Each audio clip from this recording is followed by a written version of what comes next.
Շնորհակալ եմ մեծարգո վարչապետ, հարգելի գործընկերներ։ Առաջարկվող միջոցառման նպատակն է, ինչպես վերնագիրը հուշում է, անապահովության գնահատման նոր համակարգով անապահով ճանաչված ընտանիքների աշխատունակ անձանց տնտեսական ակտիվացումը եւ կայուն զբաղվածության ապահովումը։ Գիտենք, որ նոր համակարգը փորձարկում են երկու մարզերում, Կոտայքի եւ Սյունիքի մարզերում, ուստի միջոցառումն էլ առաջարկում է տրամադրել աջակցություն այս մարզերի գործատուներին, որոնք մեր շահառուներին զբաղվածություն կառաջարկեն 3 ուղղություններով. ուսուցում եւ աշխատանքի ընդունում, աշխատանքային փորձի ապահովում եւ աշխատանքի ընդունում եւ պարզապես աշխատանքի ընդունում։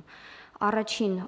ուրեմն եղանակով, եթե զբաղվածությունը ապահովում է, ապա գործատուին աջակցում ենք հիմնականում ըստ էության երկու մասով, միջոցառման միջոցով պետությունը գործատուին կփոխհատուցի այն կրթական ծախսերը, որոնք կպահանջվեն շահառուին ոչ ֆորմալ կրթության ապահովման նպատակով, բայց ոչ ավելի քան 250,000 դրամի չափով։ Երկրորդ բաղադրիչը այս ուրեմն ուղղությամբ պետությունը կապահովի նաև գործատուին աջակցություն առնվազն 6 ամիս ժամկետով կնքված աշխատանքային պայմանագրի դեպքում 6 ամիս ժամկետով ամսական 50,000 դրամի չափով շահառուի աշխատավարձից հաշվարկվող հարկերի եւ պարտադիր վճարների փոխհատուցումը եւ այսպիսով կունենանք առնվազն 6 ամիս ուրեմն կրթություն ոչ ֆորմալ կրթություն ստացած շահառուի հետ պայմանագրի կնքման պարտադիր պահանջ։ Երկրորդ ուղղությամբ, երկրորդ դեպքում գործատուն ուրեմն պարզապես կնքում է պայմանագիր, կրկին նվազագույնը 6 ամիս ժամկետով աշխատանքային պայմանագիր մեր շահառուներից որը մեկի հետ եւ այս դեպքում ունի հնարավորություն առնվազն առաջին 3 ամսվա ընթացքում ապահովելու որոշակի, այսպես ասած, պրակտիկա կամ աշխատանքային փորձառություն, որի շրջանակում գործատուին 3 ամիս ժամկետով մենք կփոխհատուցենք աշխատավարձի վճարման համար ամսական 165,000 դրամ, ներառյալ հարկեր պարտադիր վճարներ։ Գործատուի մոտ աշխատանքային փորձառությունը այս 3 ամսյա անցնելուց հետո եւս 3 ամիս կստանա գործատուն աջակցություն արդեն նորից նույն առաջին բաղադրիչի նման աշխատավարձից հաշվարկվող հարկերի եւ պարտադիր վճարների փոխհատուցման ձևով մինչև 50,000 դրամի չափով։ Երրորդ բաղադրիչը, երբ որ պարզապես կկնքի պայմանագիր գործատուն շահառուներից անապահով ճանաչված շահառուներից որևէ մեկի հետ, ապա կստանա աշխատավարձի սուբսիդավորման աջակցություն եւ ունենք երկու եղանակ, եթե աշխատանքային պայմանագիրը կլինի 6-ից 11 ամիս ժամկետ, կունենա 6-ից 11 ամիս ժամկետ, ապա կսուբսիդավորենք 50%-ի չափով աշխատավարձի, բայց ոչ ավելի քան 50,000 դրամը ամսական եւ 12 եւ ավելի ամիսների դեպքում կնքված պայմանագրի դեպքում մենք ունենանք 6 ամիս ժամկետով գործատուին աջակցություն, ամսական աշխատավարձի 70%-ի չափով սուբսիդավորում, բայց ելի ոչ ավել, քան նվազագույն ամսական աշխատավարձի չափն է 75,000 դրամը։ Ծրագրով ուրեմն մեր միջոցառումը նաև նախատեսում է որոշակի ռիսկերի զսպման գործիքներ, մեխանիզմներ, այսինքն հետգանձման եղանակներ եւ գործատուից եւ շահառուից ծրագրի պահանջներից շեղվելու դեպքերում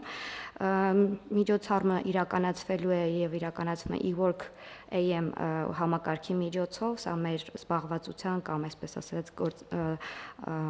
աշխատանք փնտրողների եւ գործատուների համատեղման այն համակարգն է, որտեղ մի կողմից գործատուները փնտրում են աշխատողներ, մյուս կողմից աշխատանք փնտրողները գտնում են համապատասխան հաստիքներ, այս ուրեմն գործիքի միջոցով այս համակարգը արդեն մշակված է նոր տեղեկատվական կենտրոնի կողմից եւ այս գործիքի միջոցով է իրականացվելու միջոցառումը իր բոլոր 3 բաղադրիչներով։ Միջոցառումը բխում է 24 թվականի դեկտեմբերին կառավարության հաստատված 2025-2031 թվականների զբաղվածության ռազմավարական ծրագրից եւ իհարկե անապահովության նոր համակարգի բարեփոխումներից։ Շնորհակալություն, խնդրում եմ դիտարկել, քվեարկել։ Շնորհակալ եմ Տիկին Ժամակոչյան, հարգելի գործընկերներ, անապահովության գնահատման նոր համակարգի, մեր նոր համակարգի ռազմավարական նպատակը աջակցել մարդուն, որ հաղթահարի աղքատությունը հաղթահարելու գործիքը, ինչպես խոսել ենք, աշխատանքն է։ Եվ մենք հիմա հետեւյալ տրամաբանությամբ ենք գնում, որ անապահով գնահատված ընտանիքի աշխատունակ անդամին առաջարկելու ենք աշխատանք եւ աշխատանքի միջոցով աղքատության հաղթահարում։ Իհարկե հասկանալի է, որ այդ եւ դա լինելու է մեր միասնական սոցիալական ծառայությունների այս ուղղությամբ հիմնական գործունեությունը, այսինքն շատ ծավալուն գործունեություն, որպեսզի անապահովության գնահատական ունեցող ընտանիքի անդամներին կարողանան առաջարկել աշխատանք։ Եվ բնականաբար կամ ավելի ճիշտ փորձել հասկանալ, թե որտեղ կարող են աշխատել անապահովության գնահատական ստացած ընտանիքի անդամները եւ բնականաբար նախնական փուլում նրանց անհրաժեշտ կլինի ուսուցում, ոչ ֆորմալ ուսուցում, որպեսզի նրանք տվյալ աշխատատեղին համապատասխան հմտություններ եւ կարողություններ ձեռք բերեն, որից հետո արդեն նախնական աշխատանքային փուլ, որից հետո արդեն ավելի երկարատև աշխատանքային փուլ, եւ այս բոլոր փուլերում կառավարությունը, նախարարությունը, սոցիալական ծառայությունները մարդուն ուղեկցելու են եւ ուղեկցելու են նաեւ այն ընկերությանը, որտեղ տվյալ շահառուն պետք է աշխատանք ունենա, փորձնակ լինի եւ այլն եւ այսպես շարունակ եւ ուղեկցելու են միջև ըստ էության այն կետը, երբ որ մենք կարողանանք գնահատել, որ մարդը աշխատունակ մարդը, գործունակ մարդը ըստ էության վերադարձել է աշխատանքի շուկա եւ նա արդեն կարող է իր հետագա գործունեությունը աշխատանքի շուկայում դասավորել եւ ենթադրվում է, որ եթե տնկերությունը այդքան ուղեկցել է իրեն եւ կառավարությունն էլ այդքան աջակցել է, ենթադրվում է, որ փոխադարձ շահագրգռություն պետք է լինի այդ համագործակցությունը շարունակել։ Եվ հայեցակարգային առումով այս որոշման եւ համակարգի նպատակը եւ իմաստը հետեւյալն է. մենք չպետք է հանդուրժենք, որպեսզի ուղղակի համակարգը մարդկանց իներցիայով պահի աղքատության վիճակում։ Մենք պետք է տրամաբանությունը փոխենք եւ համակարգի նպատակը իմաստը լինի մարդուն աղքատության շեմից դուրս բերելը, նրան կրթության, կրթվելու եւ աշխատելու միջոցով, որովհետեւ ելի եմ ասում,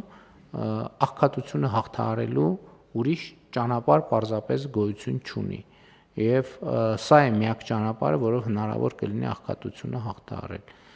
Ճիշտ շարադրեցի ամեն ինչ տիկին ժամապահություն։ Շատ ճիշտ, մեծարգո վարչապետ, ես ուզում եի ասել, որ մենք ընդհանուր առմամբ մեր անհատական մոտեցումը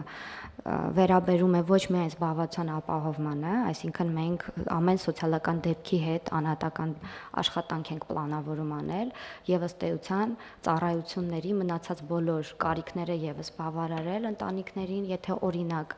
համապատասխան ծառայություն է անհրաժեշտ, խորհրդատվություն է անհրաժեշտ, որպեսզի աշխատանքը հնարավոր դառնա, դա եւս համակցվում, այսինքն մենք գործ ունենք սոցիալական աշխատանքի, սոցիալական դեպքի վարմաշրջանակով անհատականացված բոլոր այս խոցելի ընտանիքների հետ անհատականացված աշխատանքի հետ գործ ունենք։ Լավ։ Կան այլ դիտարկումներ։ Չկան, ըստ այդմ հարցը դրվում է քվեարկության, ովքեր են դեմ որոշման ընդունմանը, դեմ չկա, որոշումն ընդունված է։ Մեր խնդիրն է նա, որ մենք ինչպես մյուս դեպքերում պետքա պարբերաբար վերադառնանք եւ մոնիտորինգի արդյունքները նայենք։ Համակարգը աշխատում է, թե չի աշխատում։ Եթե աշխատում է, շատ լավ։ Չնայած եթե նույնիսկ աշխատում է, պետքա նայենք, թե ինչ կարող ենք անել, որ ավելի արդյունավետ աշխատի։ Եթե չի աշխատում, ուրեմն պետքա վերադառնանք, տեսնենք ինչն ենք սխալ ձևակերպել կամ որոշել եւ ինչ փոփոխություններ պետքա անենք։